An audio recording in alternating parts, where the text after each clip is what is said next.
যে কলিফল first on time eight ৰূপয়াটোত হবলে গৈ আছে সৰ্ববৃহৎ উচ্ছেদৰ বাবে ইতিমধ্যে চৰকাৰ প্ৰশাসন সকলো সাজু হৈছে কানুনত ভাগি পৰিছে বেদখলকাৰী যে 40-50 বছৰ ধৰি এই প্ৰান্ততে আছিল এতিয়া আমাক উচ্ছেদ কৰিবলৈ আহিছে আমি কলৈ যাম ক'ত আশ্ৰয় ল'ম আমাৰ ঠিকনা কি হ'ব মুছলমান মহিলাসকল এতিয়া ৰাজপথত আশ্ৰয় ল'ব লাগিব মুছলমান মহিলাসকলৰ কথা কোনে ভাবিব কোনে চিন্তা কৰিব মুছলমান শিশুসকলৰ পঢ়া শুনাৰ দায়িত্ব কোনে ল'ব ৰাজপথত এতিয়া আশ্ৰয় ল'ব লাগিব যেটো 200টাকৈ পৰিয়াললৈ ইতিমধ্যে জাৰি কৰা হৈছে উচ্ছেদৰ জাননী দয়া নাই ক্ষমা নাই নীতি 12 তাৰিখে পুৱা 7 বজাতে হবলে গৈ আছে সৰ্ববৃহৎ উচ্ছেদ এই মুহূৰ্তলৈ অহাৰ চেষ্টা কৰিছো সবিশেষ কান্দোনত ভাগি পৰিছে বেদখলকাৰী মহিলাসকল পৰিয়ালে ৰূপয়াটোত পুনৰ চলিবলৈ গৈ আছে সৰ্ববৃহৎ উচ্ছেদ অভিযান 200 পৰিয়াললৈ ইতিমধ্যে জাৰি কৰা হৈছে উচ্ছেদৰ জাননী কান্দোনত ভাগি পৰিছে বেদখলকাৰী কলৈ যাম ক'ত আশ্ৰয় ল'ম আমাৰ ঠিকনা কি হ'ব শীঘ্ৰে অবৈধ বেদখলকাৰীক স্থান খালী কৰাৰ নিৰ্দেশনা জাৰি কৰিছে প্ৰশাসনৰ তৰফৰ পৰা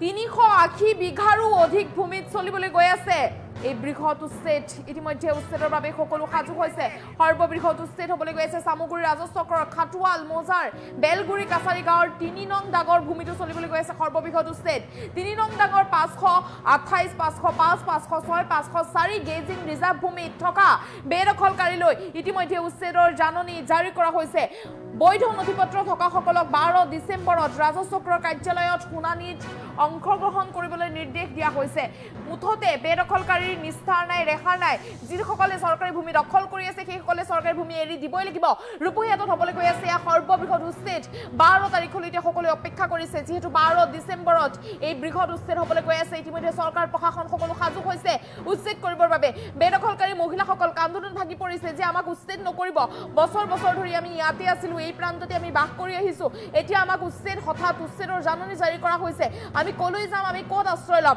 যেহেতু 200টাৰো অধিক পৰিয়ালত হবলৈ গৈ আছে সৰ্ববৃহৎ উচ্ছেদ 200ৰো অধিক পৰিয়াললৈ জাৰি কৰা হৈছে উচ্ছেদৰ জাননী ইয়াৰ ৰূপয়াটোত হবলৈ গৈ আছে এক বৃহৎ উচ্ছেদ 12 তাৰিখে 12 ডিসেম্বৰৰ পুৱা 7 বজাৰ পৰাই এফালৰ পৰা ভাঙি চুৰমাৰ কৰা হ'ব আৰু ইতিমধ্যে অবৈধ বেদখলকাৰীসকলে নিজৰ ভূমি এৰি দিছে তেওঁলোক অন্য প্ৰান্তলৈ ৰাওনা হৈছে তেওঁলোকে কৈছে কলৈ যাম নাজানো আমাৰ ঠিকনা কি হ'ব নাজানো আমি ক'ত থাকিব লাগিব ক'ত আমি যাম সেই কথা আমি নাজানো কেৱল উচ্ছেদৰ জাননী জাৰি কৰা হৈছে আমি এটা কলৈ যাম ক'ত আশ্ৰয় ল'ম কেনেকৈ কি কৰিম আমি একো নাজানো আমাক আশ্ৰয়স্থল দিয়ক আমাক চৰকাৰ প্ৰশাসনে আমি ক'ত যাব লাগিব সেই কথা আমাক কৈ দিয়ক আমি কলৈ যাম আমাৰ ঘৰত বৃদ্ধ পিতৃ মাতৃ আছে আমাৰ কণমানি সন্তান আছে কণমানি সন্তানক লৈ আমি কলৈ যাম ক'ত আশ্ৰয় ল'ম আমাৰ কথা কোনে চিন্তা কৰিব আমাৰ কথা কোনে ভাবিব 12 ডিসেম্বৰত যেহেতু হবলৈ গৈ আছে সৰ্ববৃহৎ উচ্ছেদ মধ্য অসমৰ ৰূপয়াটোত হবলৈ গৈ আছে পুনৰ বৃহৎ উচ্ছেদ ইতিমধ্যে 200টা পৰিয়াললৈ জাৰি কৰা হৈছে উচ্ছেদৰ জাননী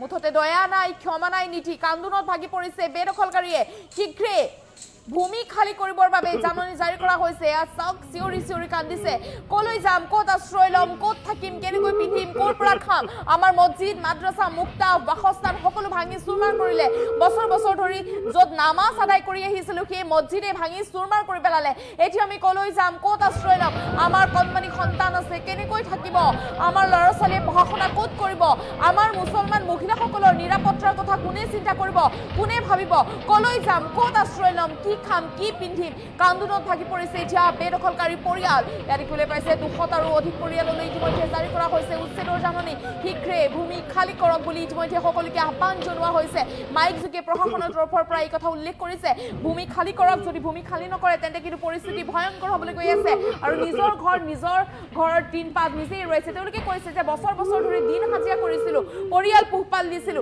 এতিয়া আমি দিন হাজিৰা কৰা মানুহ কলৈ যাম ৰিক্সা চলাই পৰিয়াল পোহপাল দিছিলো কিন্তু এতিয়া কলৈ যাম এতিয়া বছৰ বছৰ ধৰি কষ্ট কৰি ঘৰ নিৰ্মাণ কৰিছিলো কিন্তু সেই ঘৰ মুহূৰ্তৰ ভিতৰতে ভাঙি চিঙি চুৰমাৰ কৰি দিব আমি সেয়া সহ্য কৰিব নোৱাৰো হে আল্লাহ আমাক ৰক্ষা কৰা হে আল্লাহ আমাৰ প্ৰতি দয়া কৰা মন্তব্য আছে মন্তব্য কৰিছো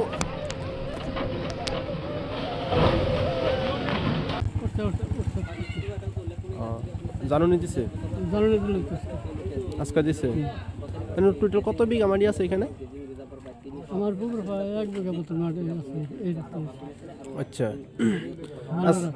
আজকে আপনারা জাননী দিছে উচ্ছেদের কত তারিখে দিছে আজকে কত তারিখ এবার কত তারিখে উচ্ছেদ হবে বলে কইছে 15 তারিখ 12 তারিখ দিছে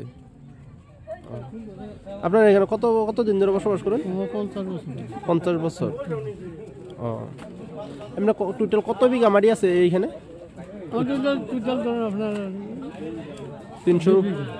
না না, এমনি যে জাননি দিছে, আজকে দিছে। সামগুৰি ৰাজহ চক্ৰৰ অন্তৰ্গত আমি দিছো 3/12।